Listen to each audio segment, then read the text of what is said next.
राधे राधे बच्चों, कैसे हो आप लोग। आज की इस वीडियो में हम सभी लोग ओम के नियम के बारे में जानेंगे तथा इस नियम का सत्यापन भी करेंगे तथा साथ साथ जो है विद्युत प्रतिरोध के बारे में भी जानेंगे। आइए देखते हैं। चलिए अब समझते हैं ओम का नियम। ओम का नियम क्या है कि इनके अनुसार यानी कि ओम के नियम के अनुसार किसी धातु के तार में प्रवाहित होने वाली विद्युत धारा आई उस तार के सिरों के साथ उत्पन्न विद्युत वाहक विद्युत विभवांतर V के अनुक्रमानुपाती होता है जबकि तार का ताप निश्चित हो। अर्थात हम ये कह सकते हैं कि जब किसी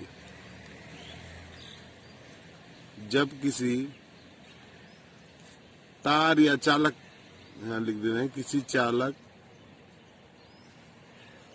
का ताप तथा अन्य भौतिक राशियां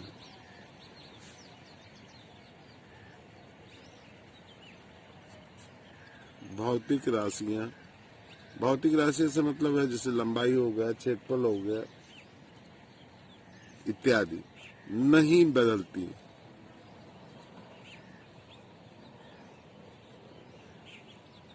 बदलती तो उनके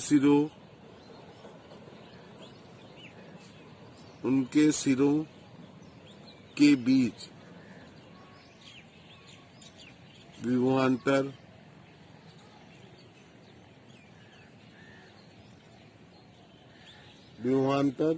व उसमें बहने वाली धारा व उसमें का मतलब है तार में, उसमें बहने वाली धारा का अनुपात नियत रहता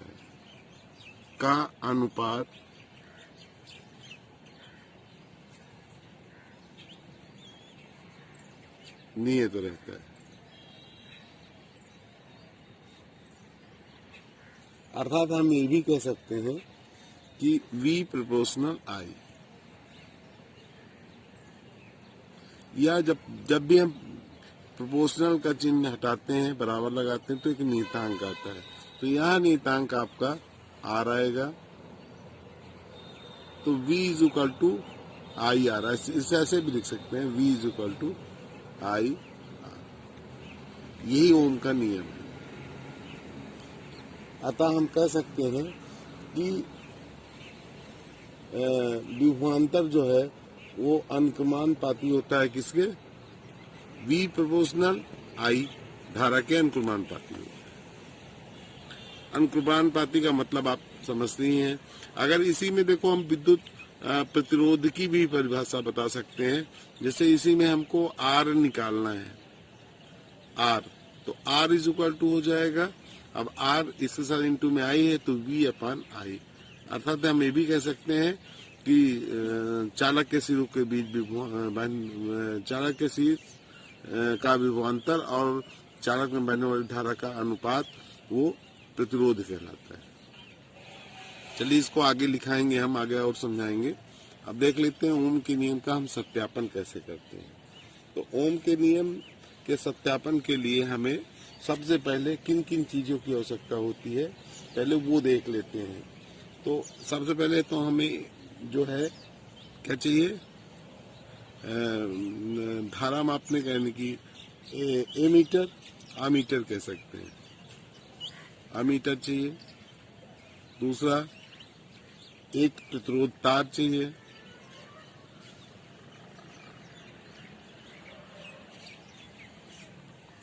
तीसरा बैटरी भी चाहिए,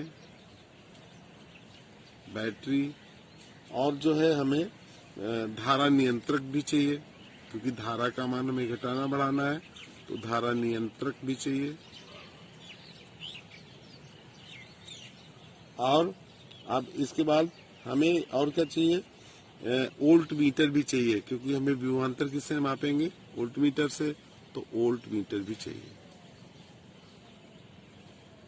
और हमें जो है कुंजी चाहिए।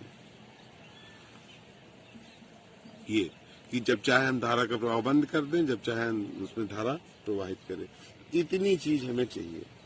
अब क्या करेंगे, एक हमें जो है परिपथ तैयार करना होगा। तो अब इसका परिपथ कैसे तैयार करते हैं ये देखते हैं। सबसे पहले जो है हम क्या जोड़ेंगे, हम जोड़ सकते हैं सबसे पहले तो हम प्रतिरोध तार, ये हमने कर दिया। और इस पर जो है मान लीजिए एक बिंदु ये है, एक बिंदु ये, तो यहाँ पर जो है भाई इसके एक बिंदु ये ले लिया, एक बिंदु ये, यहाँ पर हम वोल्ट मीटर जोड़ देंगे।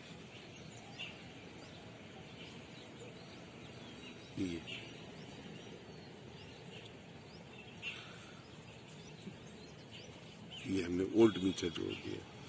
फिर इसके बाद जो है अब हम क्या करेंगे, अब इसके बाद यहां पर हम ए मीटर जोड़ देंगे।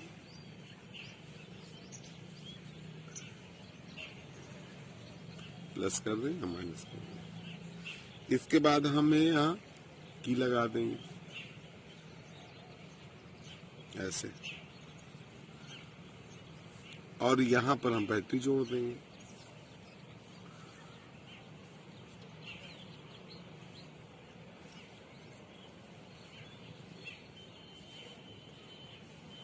ये बैटरी जोड़ दिए और यहां पर हम धारा नियंत्रक लगा दें।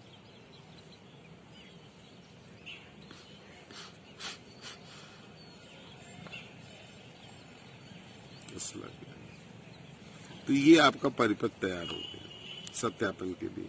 हम इस परिपथ को इस तरह भी बना सकते हैं।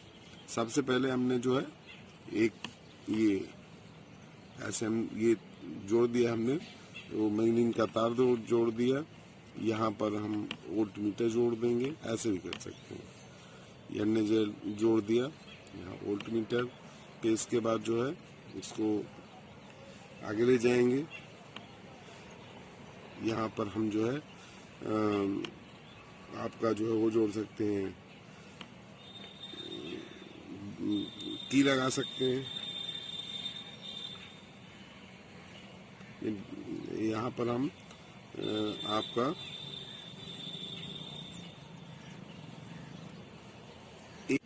यहाँ पर अमीटर जोड़ते हैं।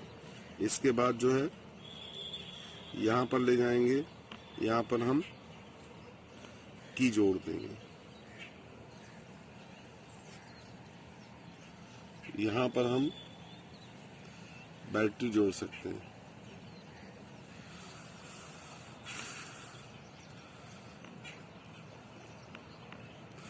और यहाँ पर हम धारा नियंत्रण जोड़ सकते हैं। और इसको जो है ये पूरा परिपथ बन गया। इस तरह तैयार कर सकते हैं। तो अब अगर हम लिखना चाहें तो इसका नाम भी लिख दें। यहाँ लिख दें प्रतिरोध तार है ये है वोल्ट मीटर दिखा दिया हमने इसको। यहाँ हम दिखा सकते हैं, माइनस प्लस दिखा सकते हैं। वोल्ट मीटर हो गया, ये अमीटर हो गया,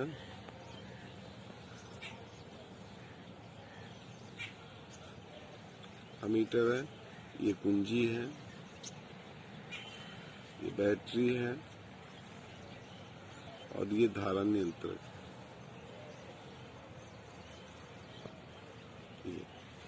अब आपको मालूम है कि जो धारा बहेगी हमेशा जो पॉजिटिव यानी कि प्लस धन दिशा है उस ओर से बहेगी।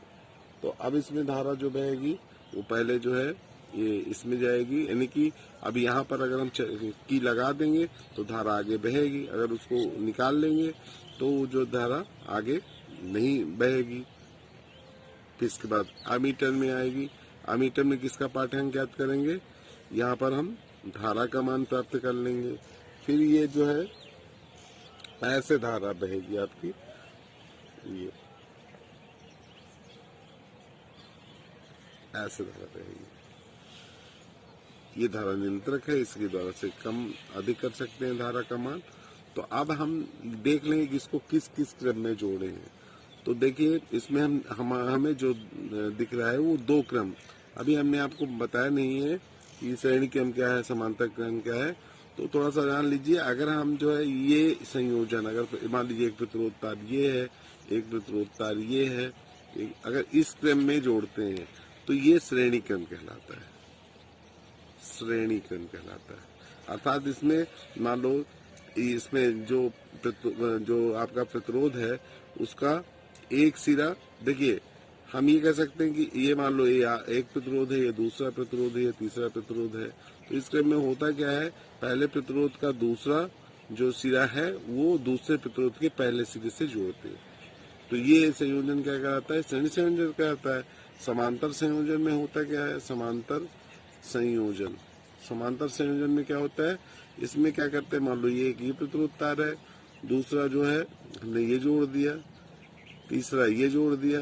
अब इन तीनों को क्या करेंगे, किसी एक इनके सिरों को इकट्ठा करके एक बिंदु से जोड़ देंगे और इनके तीनों सिरों को एक साथ इकट्ठा करके किसी एक बिंदु से जोड़ देंगे। मान लो ये ए बी है, अब इसको हम जोड़ देंगे बैटरी से।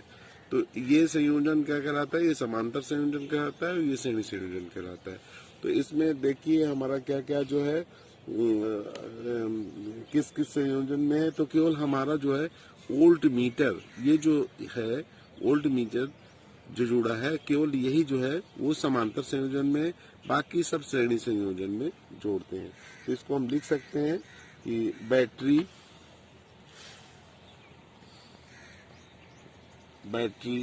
आमीटर हो गया, धारा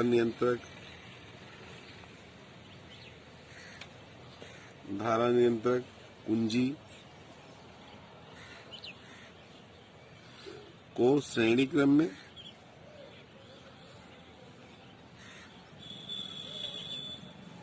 तथा वोल्ट मीटर को समांतर क्रम में जोड़ते हैं।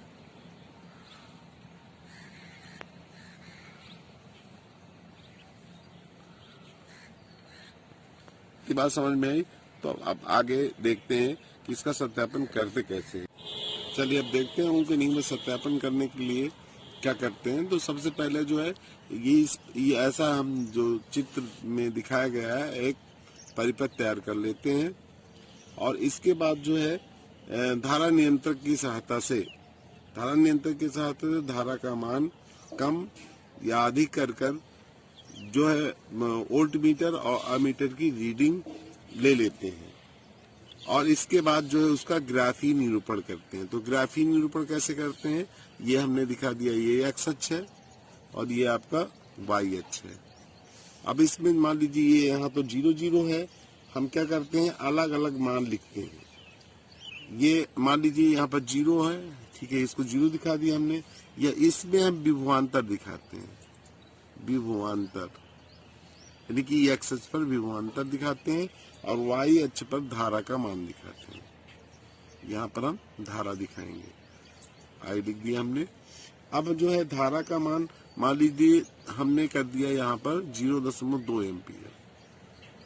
तो अगर मान लीजिए अमीटर का पाठांक 0.2 एम्पियर आ रहा है तो वोल्ट मीटर का पाठांक मान लीजिए 0. पहली रीडिंग में हमारा 4 एम्पियर आ गया और 0.4 वोल्ट आया।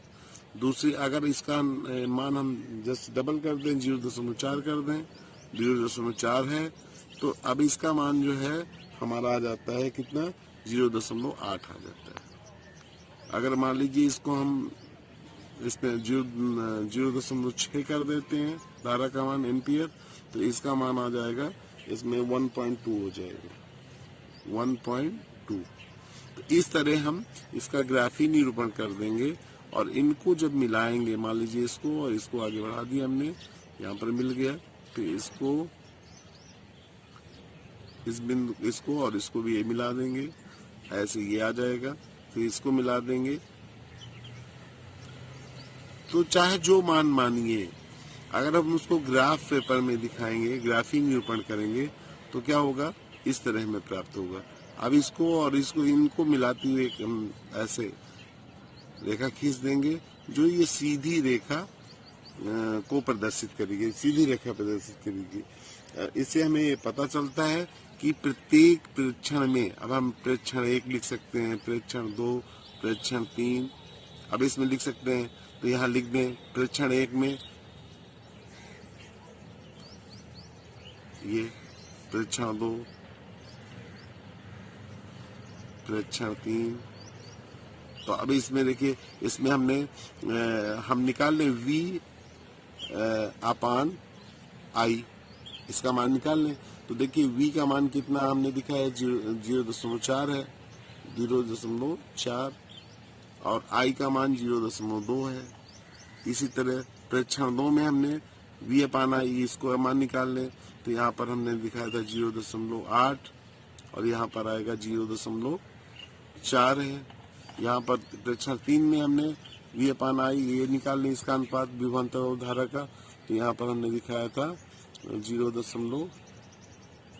यहाँ पर हमने दिखाया था V दिखाया था 0.8, यहाँ पर हमने V दिखाया 1.2, 1.2, और यहाँ पर हमने दिखाया 0.6।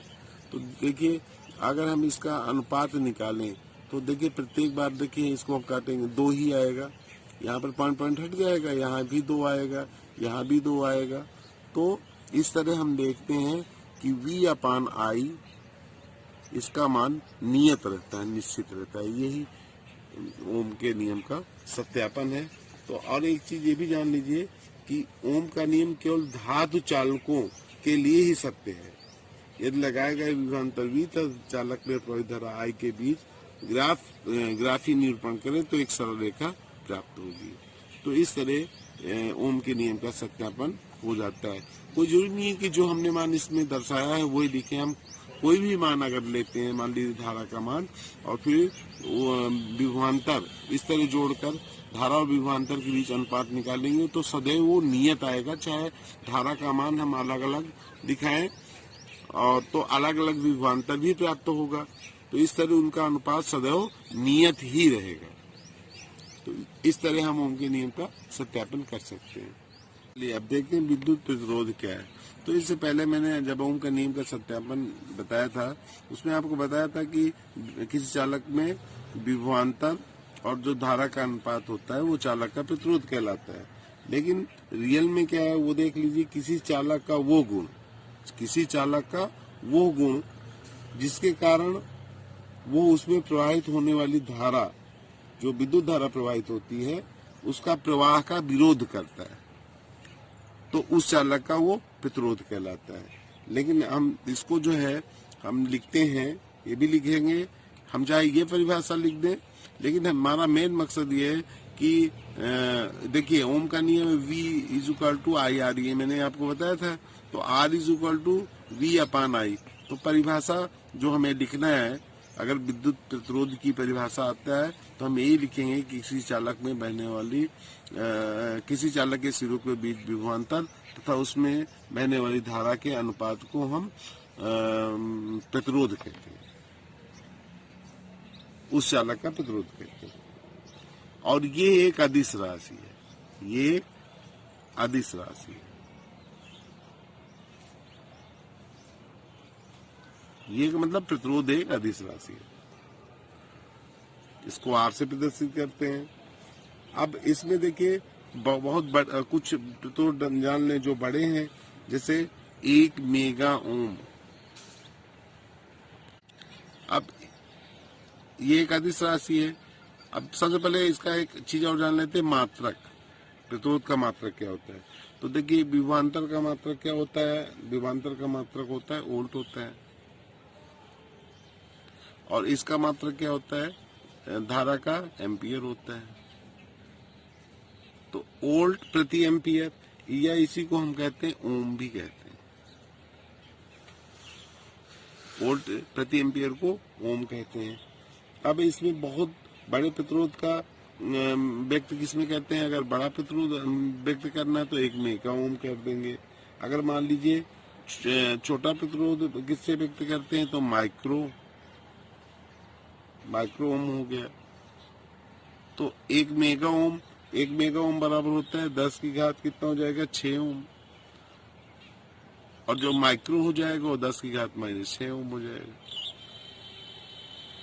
ये तो छोटे और बड़े मात्रक दोनों मैंने आपको बता दिया। हम ओम की जगह वोल्ट प्रति एम्पियर भी लिख सकते हैं। राधे राधे बच्चों। कल के वीडियो में हम लोग जानेंगे पित्तरोध को प्रभावित करने वाले कारक क्या हैं, विशिष्ट पित्तरोध क्या होता है, सेल का आंतरिक पित्तरोध क्या होता है, पित्तरोधों का संयोजन कैसे होता है, ये सब जानेंगे कल के वीडियो में। आज के लिए सिर्फ इतना ही। राधे राधे।